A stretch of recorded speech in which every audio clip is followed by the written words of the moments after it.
Hello, and welcome to Chapter 8.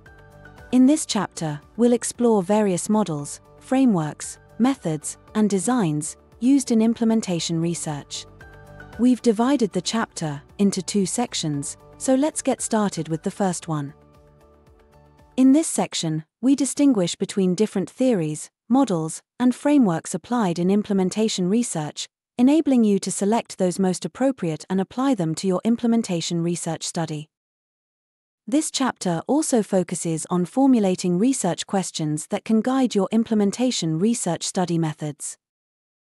We will also highlight the differences between different study methods and data collection processes for conducting implementation research. In order to cover the material in this chapter comprehensively, we have divided the chapter into 3 units. In Unit 1, this video, we look at understanding relevant theories, models, and frameworks useful for conducting implementation research. In Unit 2, we look at formulating research questions specific to implementation research, as well as identifying different implementation research study methods and their uses and data collection processes for conducting implementation research. And in Unit 3, identifying different implementation research study methods and their uses. Let's start with Unit 1, understanding relevant theories, models, and frameworks useful for conducting implementation research. Implementation research tackles various challenges in putting evidence-based interventions into action within real-world healthcare settings.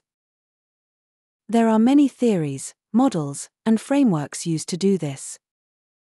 Why do we need these? Implementation research has a poor theoretical underpinning, making it difficult to understand and explain how and why implementation succeeds or fails. Because of this, it makes it hard to identify factors contributing to implementation success and to develop better strategies for successful implementation. When used in implementation research, theories, models, and frameworks can guide the design and conduct of implementation studies, inform the theoretical and empirical thinking of research teams, aid interpretation of findings, and guide all phases as research findings are transferred into policy and practice. Let's look at an example of why we need theories, models, and frameworks in implementation research. We will use this same example throughout the chapter to illustrate the different sections. Bangladesh's expanded program of immunization is piloting a digital system for tracking immunization-eligible children, called the eTracker. Before scaling up this digital app, implementation research was conducted on the system to assess the challenges and solutions for facilitating scale-up. Qualitative interviews were conducted, where participants were asked about their perspectives on the eTracker. One participant said the following: "The guideline given states the objectives of eTracker, how to use it, the operating system, troubleshooting, etc. I understand the app, and our younger health assistants can work the app by following the guidelines, but some of our older members cannot even download the app.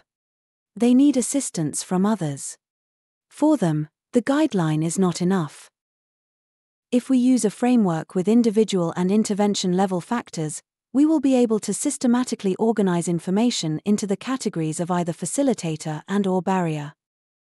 These categories include 1. Intervention characteristic, which is a characteristic of the intervention itself.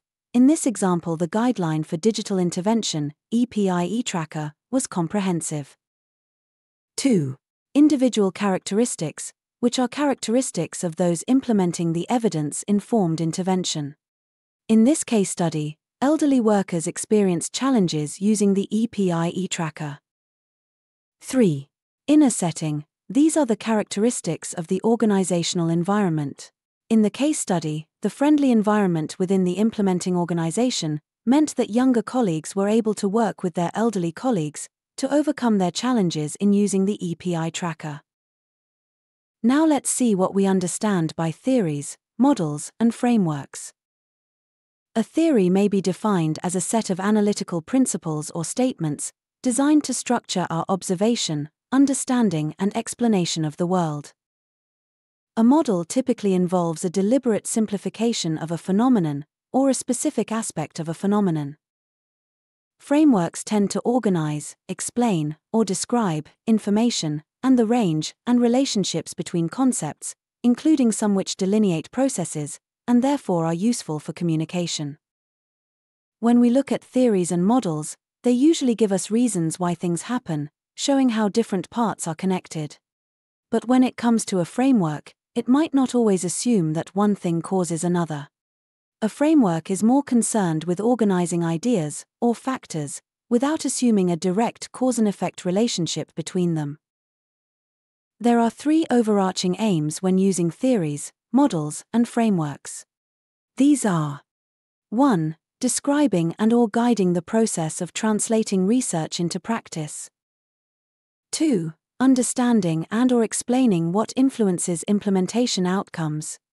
And 3. Evaluating the implementation. The 5 categories of theoretical approaches used in implementation science are: 1. Process models. 2. Determinant frameworks. 3. Classic theories. 4. Implementation theories. And 5. Evaluation frameworks. We will now briefly describe each of these theoretical approaches.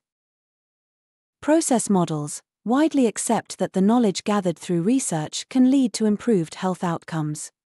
They are used to describe and/or guide the process of translating research into practice, that is, knowledge translation.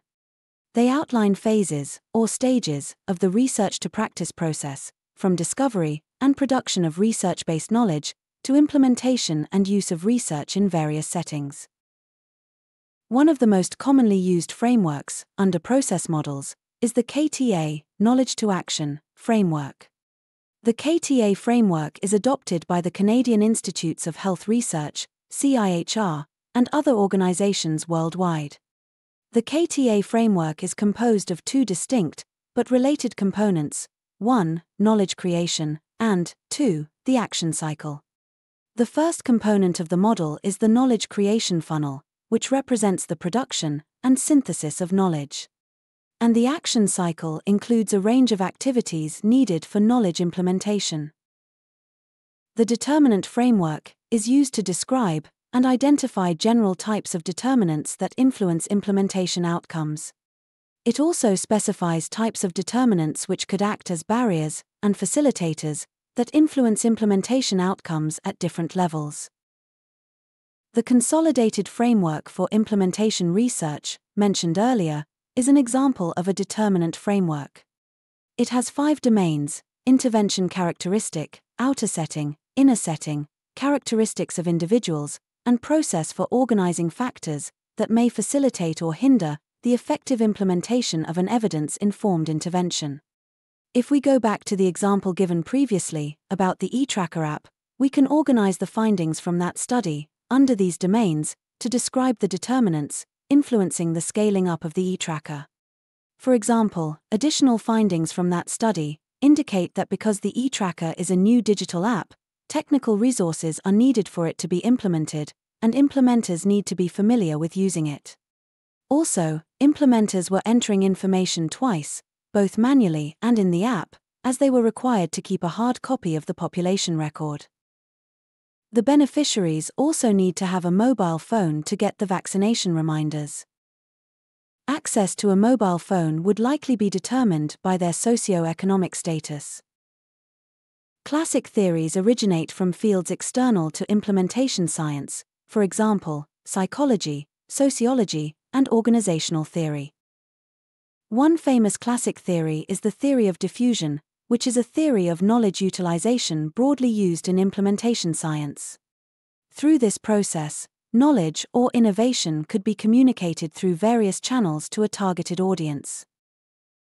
Implementation theories are developed by implementation researchers, either from scratch or by adapting existing theories and concepts. They provide the understanding and/or explanation of aspects of implementation. COM-B, capability, opportunity, motivation, and behavior, is one of these theories, explaining capability, opportunity, and motivation that influence behavior. Again, opportunity and capability can influence motivation, while practicing a behavior can alter capability, motivation, and opportunity. Evaluation frameworks provide a structure for evaluating implementation activities. One famous framework that originated in public health is RE-AIM. It explains an intervention through 5 domains: reach, effectiveness, adoption, implementation, and maintenance. If we again provide the example of the eTracker app, the framework explains the coverage, impact, whether the app is being adopted by the implementers and beneficiaries, the implementation process, and scale-up of the app. Now that we have learnt about different frameworks, let's see how you can use this information to choose the right implementation frameworks for a specific implementation research study. First, identify the goals of the framework, as these will describe or guide the implementation process. Analyze what impacts outcomes. And evaluate the implementation. Some examples include a framework for understanding and testing determinants, for example CFIR, and another for evaluating outcomes, for example RE-AIM. In this section, we distinguished between the different theories, models, and frameworks available to help in implementation research, enabling you to select those most appropriate and apply them to your implementation research study. We also looked at the 5 different theoretical frameworks used in implementation research. These are process model, determinant frameworks, classic theories, implementation theories, and evaluation frameworks. Join us for Part 2, where we'll explore how to craft research questions for implementation research, recognize diverse study methodologies and their applications, and learn essential data gathering procedures.